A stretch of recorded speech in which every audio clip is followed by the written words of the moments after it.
student, today we discuss our next point, which is relation between surface energy and surface tension. कालच्या लेक्चरच्या शेवटच्या पॉईंटमध्ये काय घेतलं होतं आपण? Surface tension and surface energy. Okay, आता दोन्ही सेपरेटली आपण स्टडी केले. काय बघायचं आता की दोघे एकमेकावरती डिपेंड कसे असेल, means what relation between surface energy and surface tension. ठीक आहे, डायग्राम बघूया पहिल्यांदा. ठीक आहे, काय दिलं डायग्राममध्ये? Consider a rectangular frame P dash P S S dash. बघा काय दिसतं आपल्याला इथे? पी डॅशपासून स्टार्ट करायचं. P dash P S S dash एक फ्रेम दिसते आपल्याला with a movable arm Q R. इथे क्यू, इथे आर्म मिसिंग दिसतो आपल्या डायग्राममध्ये, बरोबर. बट हे जे दिसणार आहे हा कुठला आर्म असणार आहे? आपला मुएबल आर्म. म्हणजेच काय की तो दोन्ही साईडला, लेफ्ट अँड राईट साईडला काय होऊ शकतो? मूव होऊ शकतो. जर इकडे पी क्यू आर एसचा जर जो काही प्रेशर असणार आहे तो प्रेशर किंवा फोर्स काय होत असेल? चेंज होत असेल, तर चेंज झालेल्या फोर्समुळे तो आर्म जो असणार आहे कुठला? क्यू आर आर्म, तो आर सुद्धा काय होऊ शकतो? मूव्ह होऊ शकतो. ठीक आहे, मग बघूया आता काय दिलंय. This frame is dip in a soap solution and then taken out. जी काय फ्रेम दिसते आपल्याला कुठली? P dash P S S dash कशामध्ये डीप करायची आपल्याला? सोप सोल्युशनमध्ये. ठीक आहे, मग यामध्ये जे काही ब्ल्यूइश कलरमध्ये दिसते आपल्याला काय असणार आहे? Soap solution. A film of soap solution will be formed with the boundaries P, Q, R, S. ठीक आहे, आता फक्त जे काही सोप सोल्युशन असणार आहे कशामध्ये असणार आहे? P, Q, इथे R आणि हा S, एवढ्याच याच्यामध्ये काय दिसेल फक्त आपल्याला? Soap solution. Under the action of inward force due to the film, the movable arm QR moves towards the side PS so as to decrease area of the film. ठीक आहे, आता इकडचा जो काही इनवर्ड फोर्स असणार आहे, बरोबर ना, आउटसाईडचा, तो जो काही फोर्स असेल त्या फोर्समुळे हा जो मुएबल आर्म असणार आहे, कुठला मुएबल आर्म आपल्याकडे? क्यू आर, तो काय होणार आहे? सपोज जर राईट साईडने काय असेल त्यावरती फोर्स अप्लाइड होत असेल, किती फोर्स अप्लाइड होतोय? एफ इतका फोर्स. त्या फोर्समुळे तो कुठे शिफ्ट होणार आहे? Towards the P S side. Okay, next.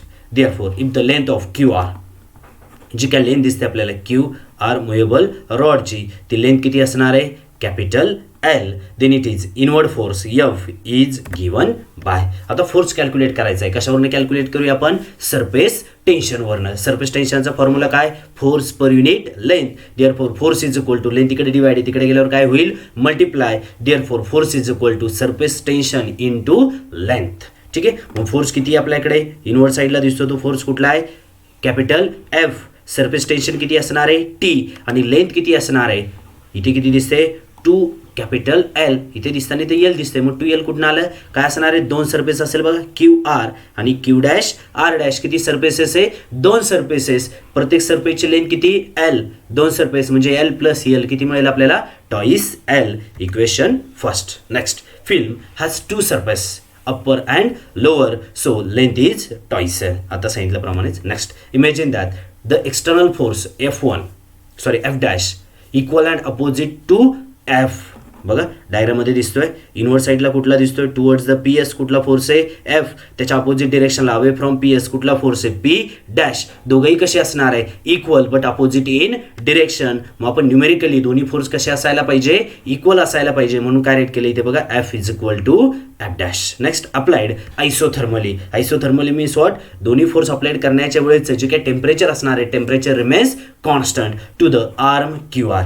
जेवढा फोर्स इनवर्ड साईडला असेल एफ इतका फोर्स, तेवढाच फोर्स कुठला? F dash. हा फोर्स कुठल्या साईडला असेल? आउटसाईड. म्हणजे एफ कुठे असेल? टुवर्ड्स द पी एस आणि एफ डॅश कुठे असेल? Away from P S. So that it pulls the arm away. त्या आर्मला तो कुठे घेऊन जाणार आहे? Away.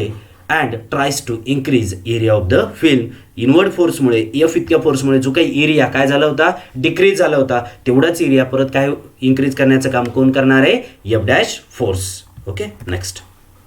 The arm Q R moves to Q dash R dash. पहिल्यांदा आर्म कुठे आपला? क्यू आणि आर पर्यंत, बरोबर. इथे क्यू आर या पोझिशनला. नंतर तो मूव्ह होऊन अवे कुठपर्यंत जाईल? तो क्यू डॅश आर डॅश पर्यंत. Okay, through distance. मग इथलं जे काही डिस्टन्स असणार आहे क्यू टू क्यू डॅश किंवा आर टू आर डॅश, किती डिस्टन्स असेल? dx. Therefore work done against force F is given bye. ठीक आहे, मग आपल्याला काय मिळालं आहे?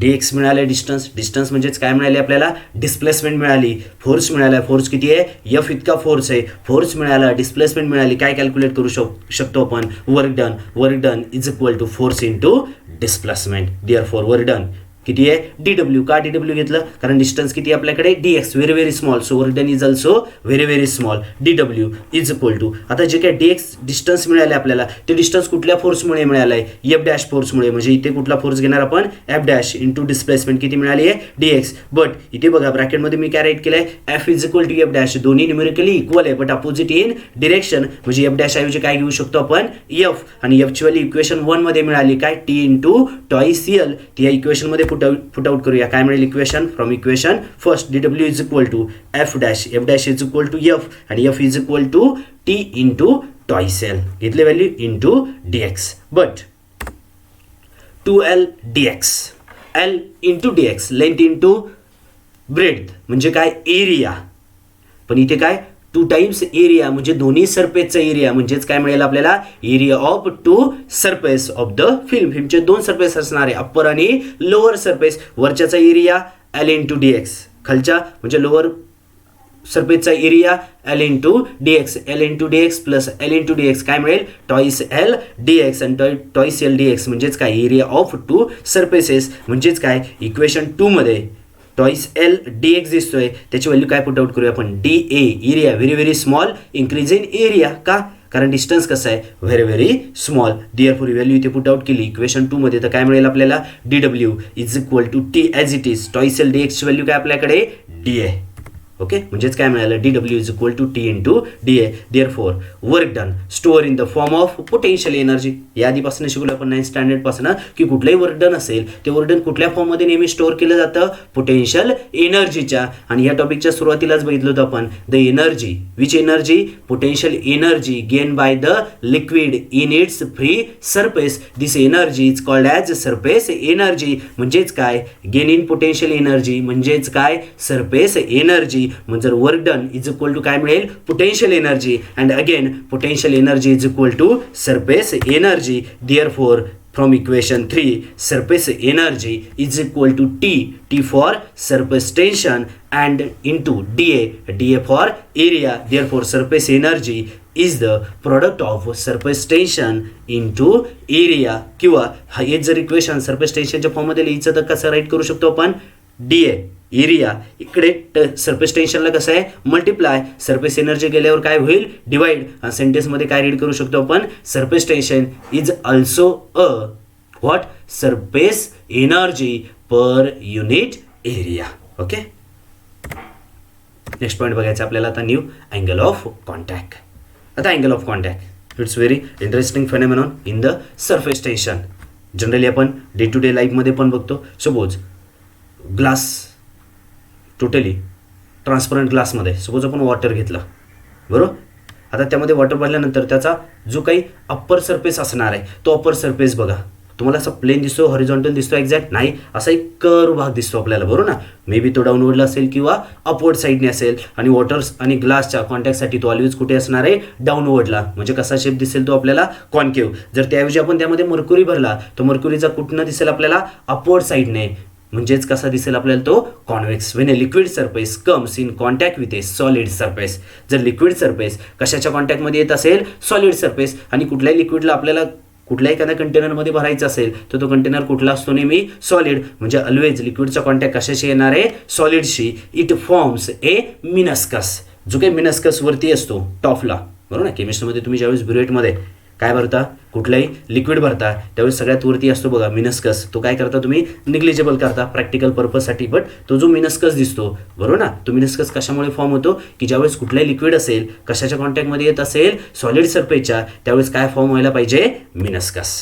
Which can be either convex or concave. मी माशिक सांगितल्याप्रमाणे एकतर तो कसा असेल डाऊनवर्ड साईडला असेल कर्व सरफेस म्हणजे कसा कॉन्केव्ह, अपवर्डला असेल म्हणजेच कसा कॉन्व्हेक्स.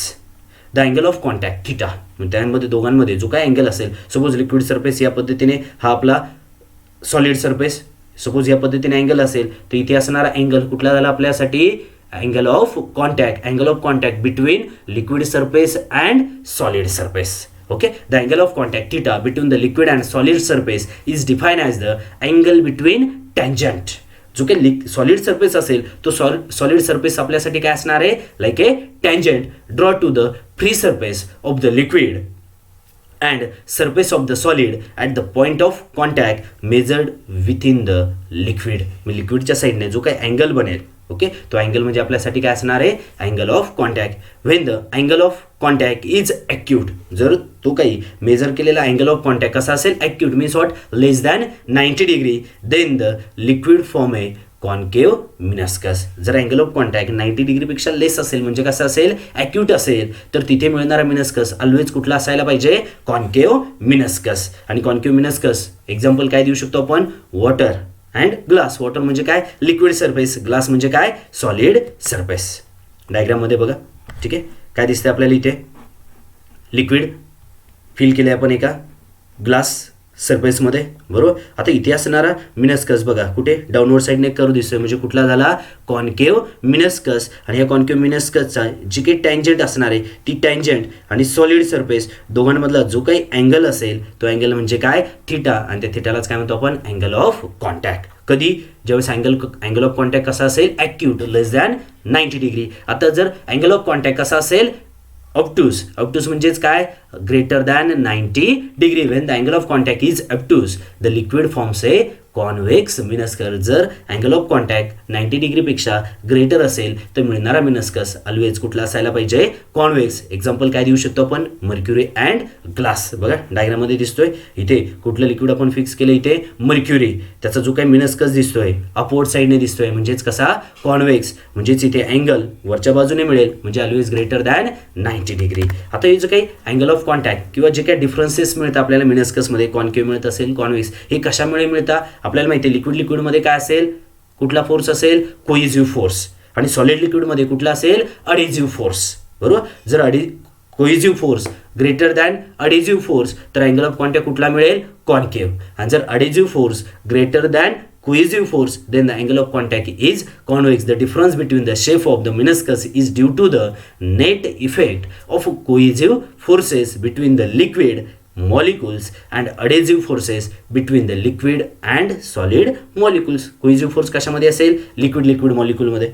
adhesive force कशामध्ये असेल, लिक्विड आणि सॉलिड मॉलिक्यूल्समध्ये. जर cohesive force is greater than adhesive force, then the meniscus is concave. If adhesive force is greater than cohesive force, then the meniscus is convex.